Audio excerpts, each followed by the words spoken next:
آج کا ایک فقہی مسئلہ ہے، اور وہ یہ ہے کہ کسی شخص کو قطروں کی بیماری ہے اور رطوبت وغیرہ کا بھی اس کو شک ہوتا ہے، ایسی صورت میں شرعی احکامات کیا ہیں؟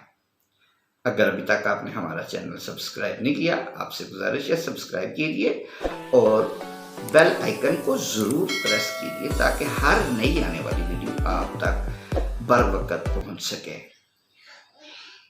اگر کسی شخص کو پیشاب، خون، پیپ، رطوبت یا ری یعنی ہوا کا عارضہ لاحق ہو اور یہ نجاستیں اتنے تسلسل کے ساتھ اس کے ساتھ جڑی ہوئی ہوں کہ اسے ایک نماز کا مکمل وقت نہ مل پائے، تو وہ اسی حالت میں وضو کر کے نماز ادا کر سکتا ہے۔ یہ اصول حدیث پاک سے اخذ کیا گیا ہے۔ حضرت عائشہ صدیقہ رضی اللہ تعالی عنہا سے روایت ہے کہ فاطمہ بنت ابو حبیش نے نبی اکرم صلی اللہ علیہ وسلم کی بارگاہ میں حاضر ہو کر عرض کیا، یا رسول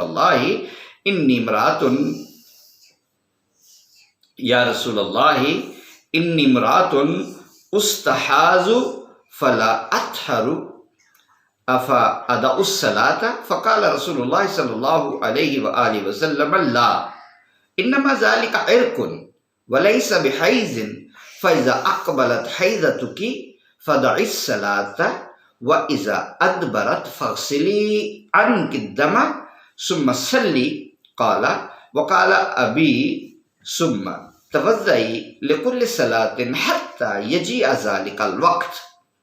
عرض کرنے لگی، یا رسول اللہ میں مستحاضہ ہوں، پاک نہیں ہوتی، تو کیا نماز چھوڑ دوں؟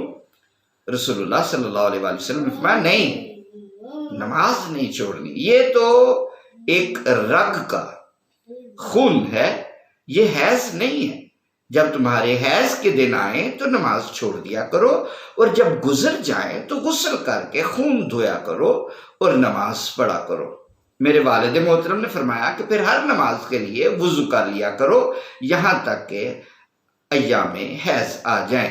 اس کو امام بخاری نے اپنی الجامع الصحیح بخاری میں ذکر کیا ہے، کتاب الوضو باب غسل الدم میں۔ اس لیے اگر کسی کو تسلسل کے ساتھ قطرے یا رطوبت آتی ہے، نماز کی ادائیگی کے لیے نیا وضو کرنے سے پہلے صاف ستھرا زیر جامہ پہن لے، وضو کرے اور نماز ادا کر لے۔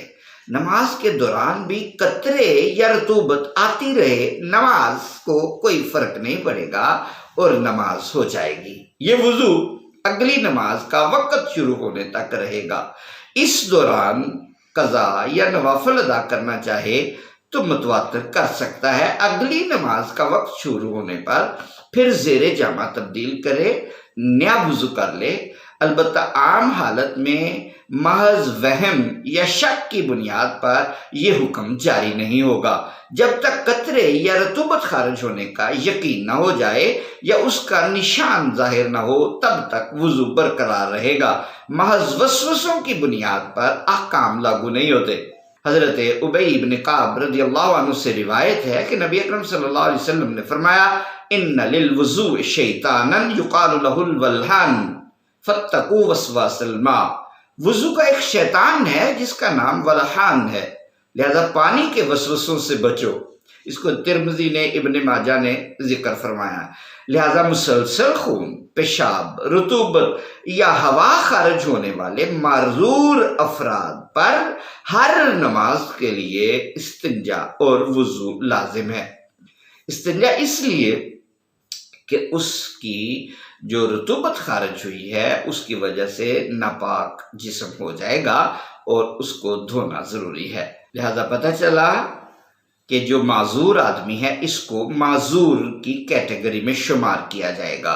تو جو معذور آدمی ہے یعنی وہ ہوا اس کی شاید بواسیر کی وجہ سے متواتر نکلتی رہتی ہے، یا پیشاب کے قطرے قطرے نکلتے رہتے ہیں، یا کوئی ایسا خون ہے جو نکلتا رہتا ہے، وہ مرد کا زخم سے ہو سکتا ہے اور خاتون کا استحاضہ ہو سکتا ہے جو حیض یا نفاس کے علاوہ کسی رنگ کا خون ہوتا ہے۔ لہذا ایسی صورت میں پاکیزگی کا مکمل احتیاط کے ساتھ خیال رکھ کے وضو کر کے اور استنجا کر کے نماز ادا کر لی جائے، اور اس دوران اگرچہ یہ چیزیں نکلتی بھی رہیں تب بھی وضو نہیں ٹوٹے گا، کیونکہ یہ شخص معذور کی کیٹیگری میں شمار ہوگا۔